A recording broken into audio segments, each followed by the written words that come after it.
Hi guys, it's your girl Nat Martin, and we're going to talk about a topic today that's so near and dear to me, and it's resiliency. I call it the resilience revolution because I'm going to tell you how to make a setback turn into a comeback.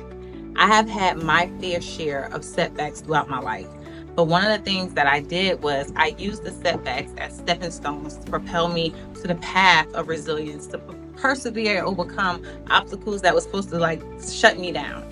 So instead of falling into it and giving up and giving in, I took them as a stepping stone and took one step at a time for my comeback. I'm gonna give you a personal story about me. I had a injury that took place in 2016. It was with my knee.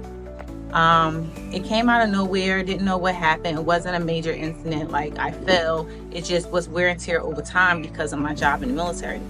However, I was told that I needed to have surgery. So I tried all other obstacles or avenues in order to not have the surgery. Eventually had the surgery to find out that I was misdiagnosed. I was misdiagnosed and something went wrong during the surgery. So I was supposed to be down for 2 weeks. And instead of being down for 2 weeks, I couldn't walk for 6 months. The 2 weeks bedtime, I was supposed to be on rest. They had me return back to work, which because there was complications in the surgery, I was not supposed to return to work. However, fast forward a couple of years later in the recovery, still trying to figure out what went wrong and how to fix the problem, I had to have a second surgery. That second surgery was my hip. So now I have 3 pins in my hip. As I had that surgery, I'm like, okay, how long am I supposed to be down for? I had complications and had other adversities affect me during that time as well, where I was out of work for 9 months. 9 months, about 2 of those months, I was not able to drive myself around. I couldn't walk. I had to learn how to walk again twice. I had really no support system. I had my job I still had to tend to, and I had my son as a single mother. So it was like, how do I get through this? I want to give you guys some strategies and tools that I use in that situation, particularly of how I overcame both of those surgeries of learning how to walk again. One of the strategies is I had to change and shift my mindset. I had to accept the change. I had to accept the change. And sometimes when we embrace it and accept the change, we think that we're about to give in or we're about to give up, or, this is it now. So I guess this is what it is. In all reality, it's not. It's not that this is what it is. What happens is I had to understand that my life that I knew before will no longer be. So the moment I shifted my mindset to understand that, I have to create a new norm. I have to create a new life. And I have to create the life that I want and that I'm going to love, with no regret, no bitterness, and anything. So I heard something out here. I had to look around. So one of the things I did was, as I shifted my mindset, I just started to really dive into what was all the positive things that was happening. Okay, I'm still alive because I had complications where my oxygen levels was not sustaining after the second surgery. So I really could not have been here. Also, during the time when I was learning how to walk for the second surgery, I got into a major car accident with a 4-car pileup, which again, I could have almost not been here.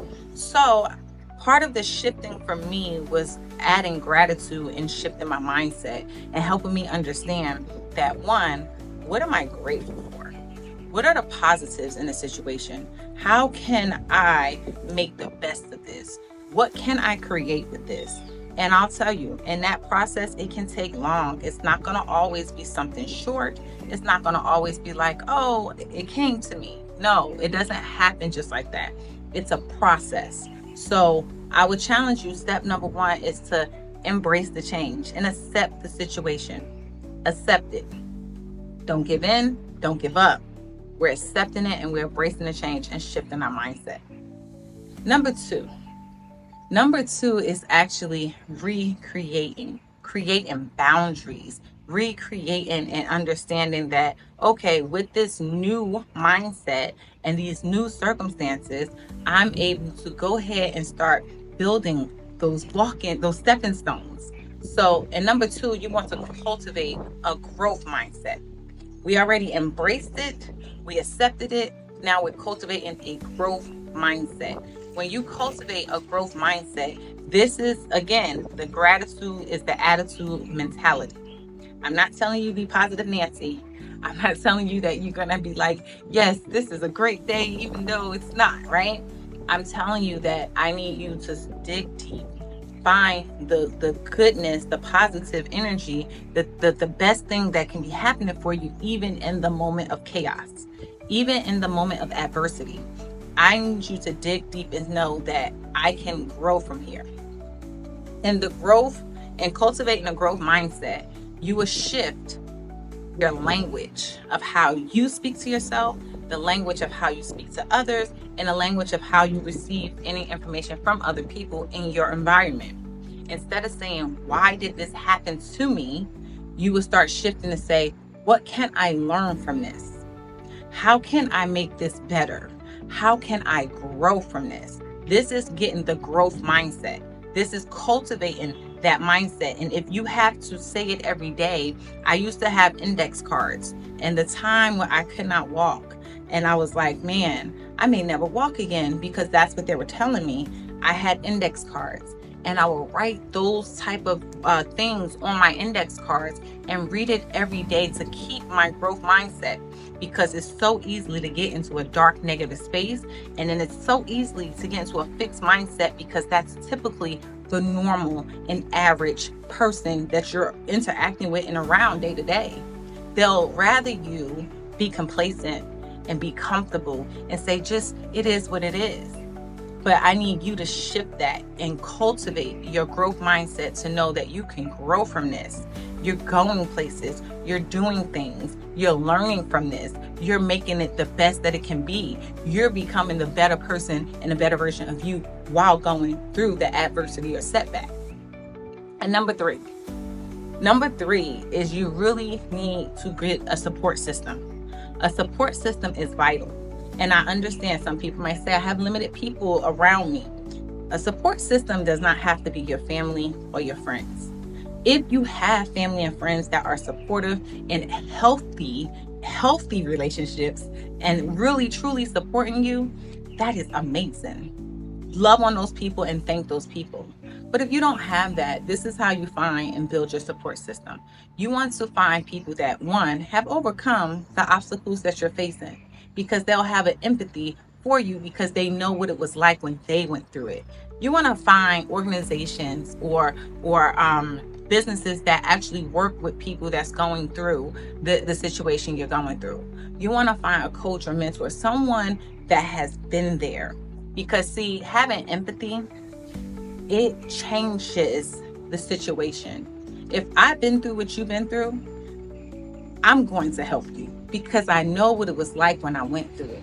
So you want to find people that have empathy. You want to find people that have patience and understanding and that are willing to give their energy and time to help you, because it's a journey. It's not going to happen overnight. It may take weeks, months, years before you get into a place where you actually start feeling different and being different.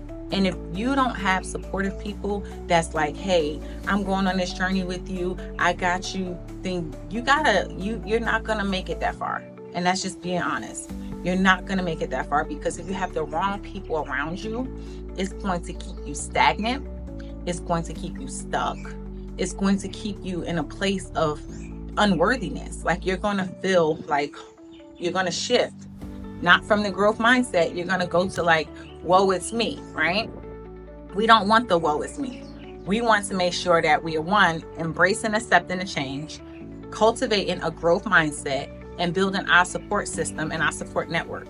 If you're like, I don't know where to start at, you start right here. This community is where we're going to grow together. This is the community of resilient warriors, of people that have overcome obstacles that was placed to stop them in life. So I want to hear your resiliency stories or the tools and tips that you use to overcome some obstacles placed, because it can help somebody. So go ahead and comment it below and stick with the community and join the tribe of making sure you become the best resilient person that you can be and overcome the obstacles that was positioned in your life to stop you. So this is your time to make that setback into a comeback. I look forward to reading the comments below. Don't forget to subscribe.